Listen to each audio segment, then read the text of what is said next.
Gördüyünüz kadrlarda pasient infarkt keçirdir. Bunu mən necə bildim? Əlini döş qəfəsinin tam ortasına qoyur. Buna biz Levi sindromu deyirik və oradakı ağrını əli ilə idarə eləməyə çalışır. Gəzinir, həyəcanlıdır. Böyük ehtimalla o rəngi çox ağdır, soyuq tər basıbdır və sinəsində çox şiddətli ağrı var.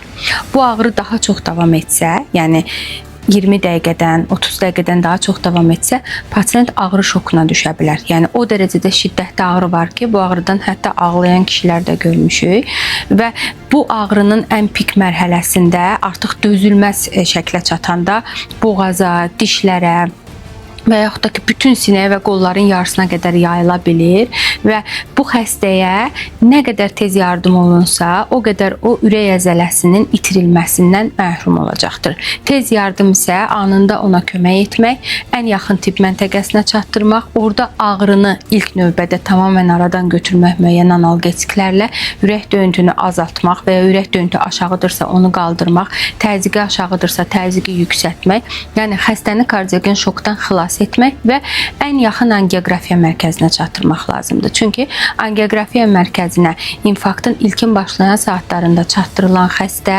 ürək çatışmamazlığından tamamilə xilas olur. Gələcəkdə qəfləti onu öldürə biləcək aritmiyalardan xilas olur. Yəni demək olar ki, infarktı keçirməmiş kimi həyat tərzi yaşaya bilir bir neçə dərmanı içməklə. Ona görə də bu kadrlarda bu şəkildə bir insan görsəniz, ilkin olaraq ona mütləq şəkildə təcili yardım çağırın.